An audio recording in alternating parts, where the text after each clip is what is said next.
Any questions? Is this bergamot I'm getting, Chef? Yes, it is.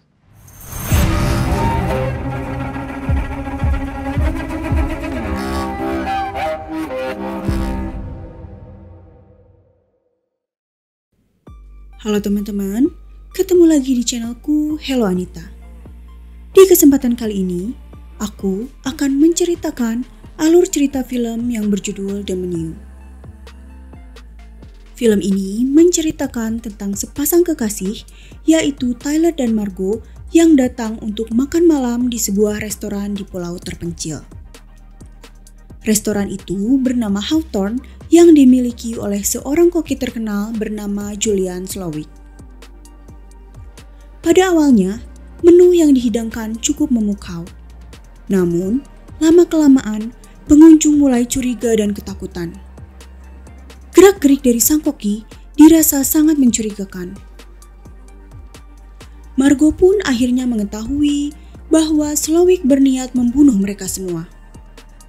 Dan dia pun memutuskan untuk menyelamatkan diri dari kegilaan sang koki. Baiklah teman-teman, tanpa basa-basi lagi, mari kita mulai alur cerita filmnya. Adegan dimulai dengan sekelompok orang kaya yang sedang makan malam di suatu restoran mewah di pulau terpencil. Mereka adalah para orang kaya dunia yang bosan dengan uang mereka. Dan restoran ini adalah tempat untuk mengembalikan kebahagiaan mereka.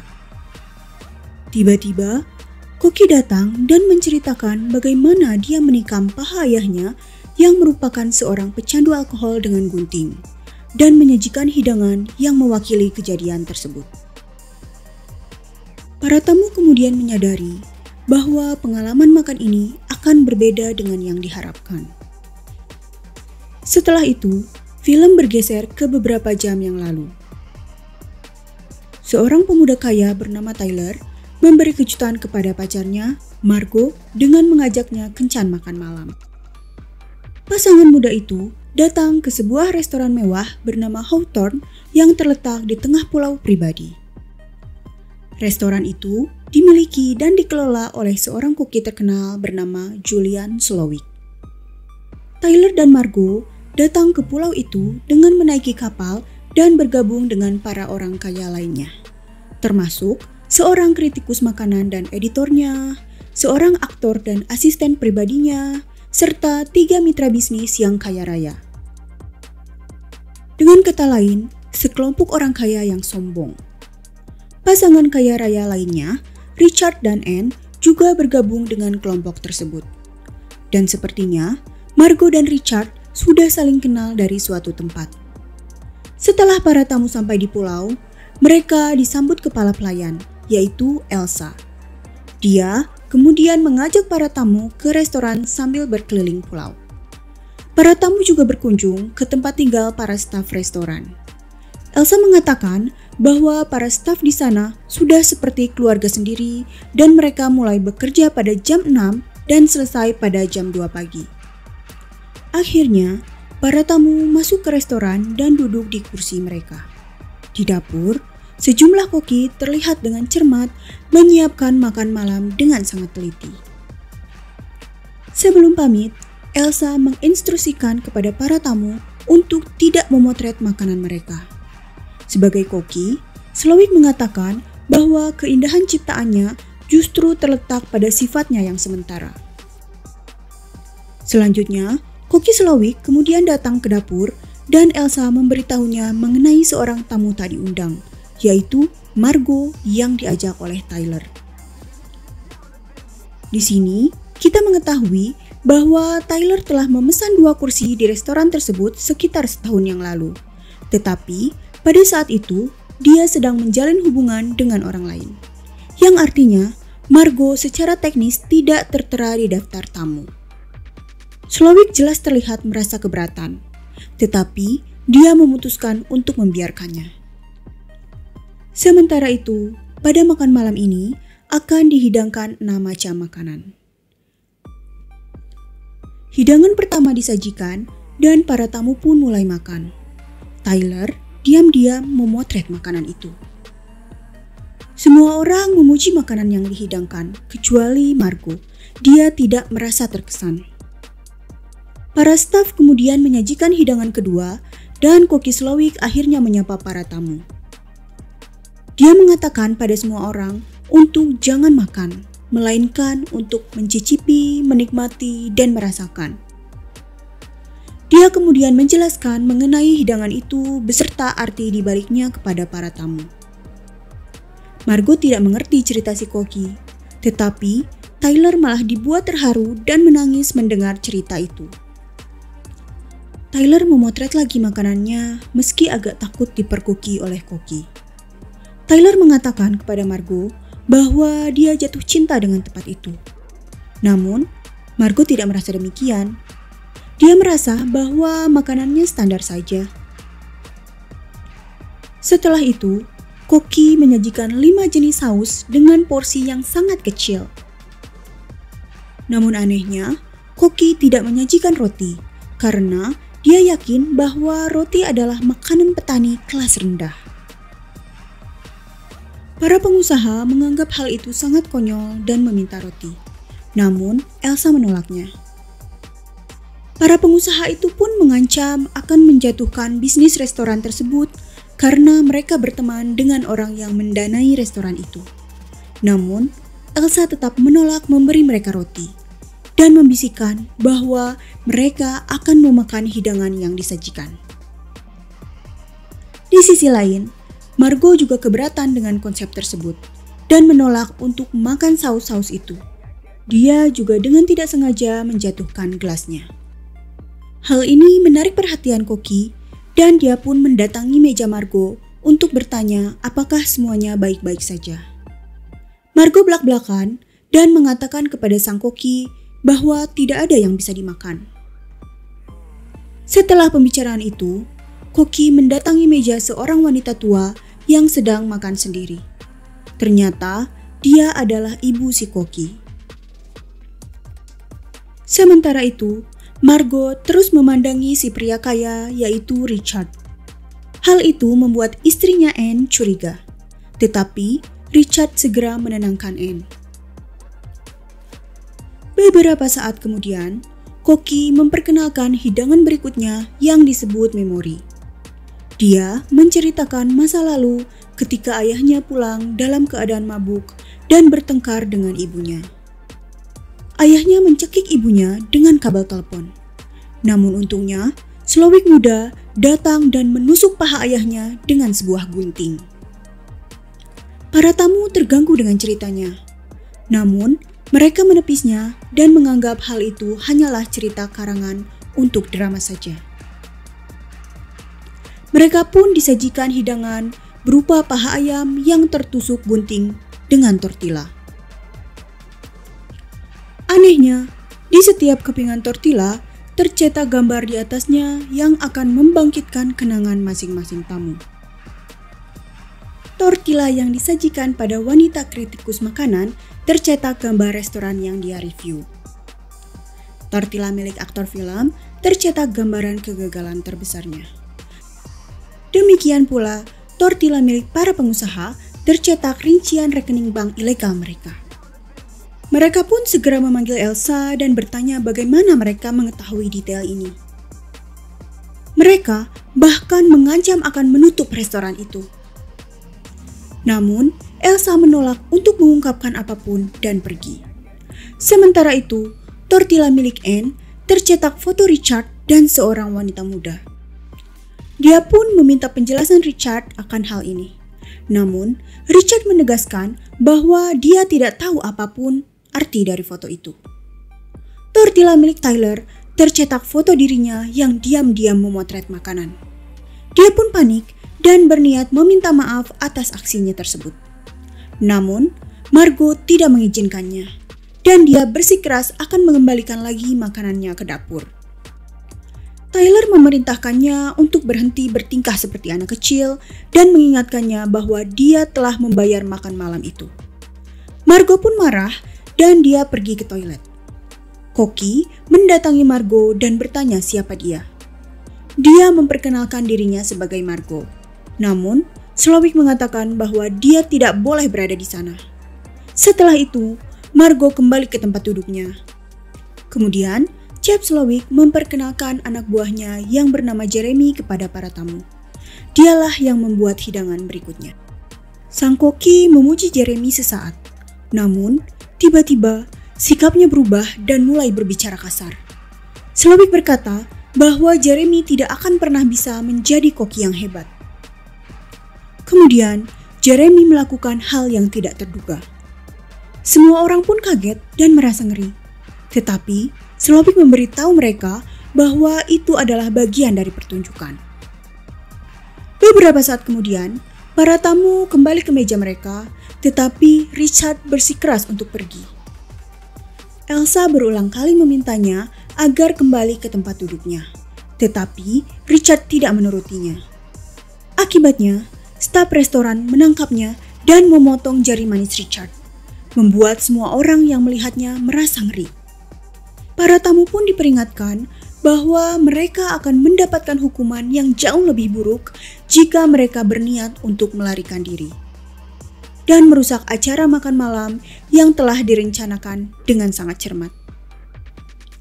Semua tamu pun mulai panik. Sementara itu, dengan cueknya, Tyler terus menikmati hidangan makan malamnya. Sepertinya, Tyler adalah seorang psikopat. Tak lama kemudian, Margot dipanggil kembali ke dapur oleh Slowick dan ditanya siapa dia sebenarnya. Slowick mengatakan padanya untuk berterus terang karena Slowick telah merencanakan makan malam ini dengan susah payah dan kehadirannya yang tidak direncanakan akan merusak segalanya. Slowick juga mengatakan pada Margot bahwa mereka semua akan mati malam ini. Slowick memberinya 15 menit untuk memilih antara mati dengan mereka yang memberi atau mati dengan mereka yang menerima. Dengan terkejut dan takut, Margot kembali ke mejanya sambil menangis. Sebelum makanan berikutnya disajikan, Slowick mempersilahkan kepada para tamu untuk mengajukan pertanyaan kepadanya. Seorang pria bertanya mengapa dia melakukan semua ini. Slowick pun menjawab bahwa dia sudah bosan untuk menjalankan restorannya karena beberapa alasan. Dia sudah kehilangan hasratnya untuk menjadi koki. Dan setiap tamu di sini bertanggung jawab atas hal ini. Kritikus makanan diundang pada malam itu karena banyak bisnisnya yang tutup akibat review buruk sang kritikus. Sementara editornya bersalah karena membenarkan perilakunya. Sementara itu, Richard dan Anne adalah pelanggan tetap di restoran tersebut. Tetapi mereka bahkan tidak pernah menghargai makanannya. Bahkan, pasangan itu tidak dapat menyebutkan satupun makanan yang telah dia sajikan dengan susah payah. Slowick kemudian mengungkap tentang investor yang mendanai restoran ini. Dan dia ternyata telah menahan pria tersebut di atas air. Dia mengatakan bahwa pria itu terobsesi pada keuntungan dan dia telah merendahkan menu di restoran ini berkali-kali. Ketika semua tamu menyaksikannya, Slowick pelan-pelan menurunkan pria itu ke dalam air dan menenggelamkannya. 15 menit kemudian, Slowick kembali memanggil Margot ke kantornya dan menanyakan keputusannya. Margot mengatakan bahwa di sini bukanlah tempatnya, jadi dia harus melepasnya pergi. Namun demikian, Slowick membandingkannya dengan staf restoran yang juga bukan merupakan orang kaya, sama seperti Margot. Slowick kemudian bertanya tentang hubungannya dengan Richard, karena Margot menatap Richard terus sepanjang malam. Akhirnya, Margot jujur dan mengungkapkan bahwa dia sebenarnya adalah seorang pengawal, dan nama aslinya adalah Aaron. Richard adalah mantan kliennya dan dia telah membayarnya dengan mahal. Mendengar ini, Slowick berempati kepadanya dan mengatakan bahwa dia telah mendapatkan banyak pelanggan yang buruk. Dia juga mengatakan bahwa dia dulu sangat suka memasak, tapi sekarang semangatnya telah hilang. Sebelum menyajikan hidangan berikutnya, Slowick meminta Tyler untuk mengungkapkan mengapa dia ada di sana. Tyler mengatakan bahwa dia sudah sangat mengidam-idamkan makan di restoran ini selama berbulan-bulan lalu. Dan ketika akhirnya dia mendapatkan kesempatan, dia pun nekat melakukannya. Bahkan ketika dia diberitahu bahwa semua orang akan mati. Tyler juga mengungkapkan bahwa dia menyewa Aaron untuk menemaninya. Karena dia telah memesan meja untuk 2 orang, tetapi pacarnya mencapakannya. Dan jika dia datang tanpa pasangan, reservasinya akan dibatalkan. Hal ini membuat Aaron marah dan menyerangnya. Tetapi, staf restoran segera menahan dan menenangkannya. Beberapa saat kemudian, Aaron dipanggil oleh Slowik ke kantornya dan memintanya untuk membantunya mempersiapkan hidangan terakhir, yaitu makanan penutup. Sebagai tugas pertamanya, Slowik memintanya untuk mengambil sebuah tong dari ruang asap. Aaron pun mau tidak mau harus mematuhinya. Sementara itu, sang aktor berdiri dan bertanya mengapa dia dihukum. Slowik menjawab bahwa dia menonton film yang dibintangi oleh sang aktor yang berjudul Dr. Sunshine dan dia membenci film itu. Dia mengatakan bahwa dia menonton film itu bertahun-tahun lalu pada hari Minggu di satu-satunya hari libur yang dia miliki di tengah-tengah pekerjaannya yang sangat sibuk. Namun, film itu benar-benar merusak suasana hatinya. Slowik mengungkapkan bahwa sejak saat itu, ingatan akan wajah si aktor di film itu telah menghantuinya. Di sisi lain, bukannya pergi ke ruang asap, Aaron memasuki tempat istirahat Slowik, dan di sana dia menemukan sebuah ruangan yang terkunci. Dia mencoba untuk masuk, namun Elsa muncul dan menodongkan pisau kepadanya. Kemudian terjadilah pergulatan antara mereka, dan Aaron secara tidak sengaja membunuh Elsa. Aaron ketakutan dengan kejadian itu, tetapi dia segera menenangkan diri dan memasuki ruangan Slowik menggunakan kunci milik Elsa. Di dinding ruangan tersebut, terpampang foto dan artikel surat kabar mengenai Slowik dan banyak penghargaan yang dia terima selama bertahun-tahun lamanya. Di semua foto, Slowik tampak sedih dan marah. Kecuali di masa remajanya, ketika dulu dia bekerja di sebuah tempat makan cepat saji. Di sana, dia biasa membuat burger dan bahkan menjadi salah satu employee of the month. Selanjutnya, Aaron melihat ada radio di ruangan itu, dan dia pun menggunakannya untuk menghubungi polisi pantai mengenai apa yang mereka alami. Dia kemudian kembali ke restoran dengan membawa tong yang diminta Slowik. Slowik turun menemui Aaron dan menjelaskan bahwa dia melakukan semua ini karena seorang koki seharusnya menyajikan makanan enak untuk pelanggan. Tetapi, orang-orang tidak menginginkan makanan enak. Yang mereka inginkan adalah sebuah pengalaman. Karena itu, banyak koki yang tidak melakukan pekerjaannya dengan cinta, melainkan di bawah tekanan. Dan akibatnya, seni yang dimiliki para koki pun dikesampingkan. Sementara itu, polisi pantai tiba di pulau itu. Sebelum mengizinkan mereka masuk ke restoran, Slowik memperingatkan semua orang agar tidak ada yang mengadu pada polisi pantai.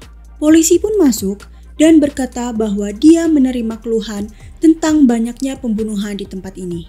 Tetapi dengan liciknya, Slowik menjawab bahwa semuanya baik-baik saja di sini.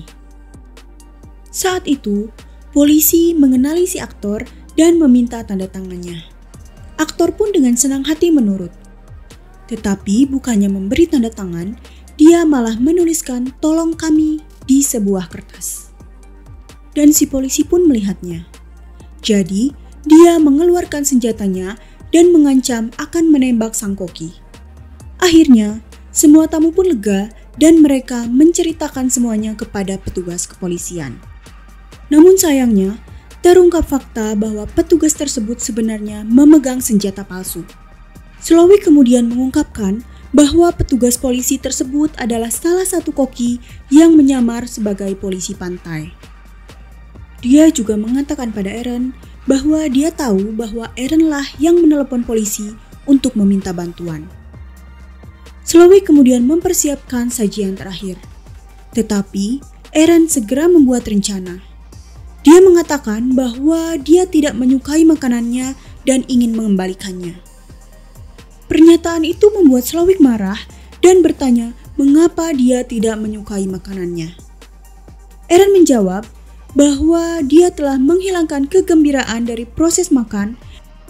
Eren juga menjelaskan bahwa makanan yang disajikan merupakan sebuah karya intelektual, bukan hanya sekedar sesuatu yang ingin dinikmati oleh seseorang. Dia juga mengatakan bahwa pada akhirnya rasa makanannya seperti tidak dibuat dengan cinta. Dan terakhir, Eren menyebutkan bahwa dia merasa bosan dan masih merasa lapar. Hal ini melukai ego koki gila itu.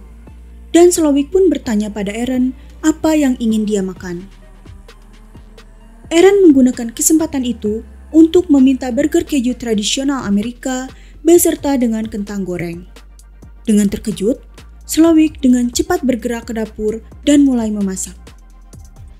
Saat dia memasak, dia teringat akan masa mudanya ketika dia jauh lebih bahagia dan periang. Beberapa saat kemudian, burgernya pun jadi dan dia menyajikannya untuk Eren. Yang mengejutkan, Eren sangat menyukainya dan akhirnya memuji makanan yang dibuat oleh Slowik. Hal ini membuat Slowik sangat bahagia, kebahagiaan yang tidak pernah ia rasakan selama beberapa dekade ini. Eren kemudian mengatakan kepadanya bahwa matanya lebih besar daripada perutnya, dan makanan yang disajikan ini terlalu banyak bila dibandingkan dengan yang bisa dia makan. Eren pun bertanya apakah dia bisa membawa pulang sisa burgernya. Slowik mengizinkannya dan membungkuskan sisa burgernya untuk Eren. Eren pun merasa lega. Kemudian dia membayar burger itu dengan sedikit tip sebelum pergi. Di perjalanan keluar restoran, dia berhenti sebentar untuk melihat para tamu lain. Bertanya-tanya apakah dia akan membiarkan mereka mati. Tetapi, Anne menyuruhnya untuk pergi dan menyelamatkan dirinya sendiri. Sepeninggal Eren, Slowik berterima kasih kepada semua orang atas kepercayaannya makan di restoran Hawthorne dan mengungkapkan bahwa masing-masing dari mereka mewakili kehancuran seni dan hidupnya. Sekarang, mereka harus menjadi bagian dari apa yang Slowik anggap sebagai karya masterpiece-nya. Slowik dan tim kokinya kemudian menyiapkan hidangan terakhir yang membuat setiap tamu akhirnya menerima takdir mereka. Mereka semua didandani menjadi s'mores, yaitu makanan paling ofensif yang pernah dibuat. Dan akhirnya, Slowik membakar semua orang termasuk dirinya sendiri. Sementara itu, Eren pergi dari pulau itu dengan kapal saat restoran Hawthorne terbakar habis. Dengan demikian, berakhir pula lah film The Menu ini. Sampai jumpa di alur cerita film berikutnya. Bye!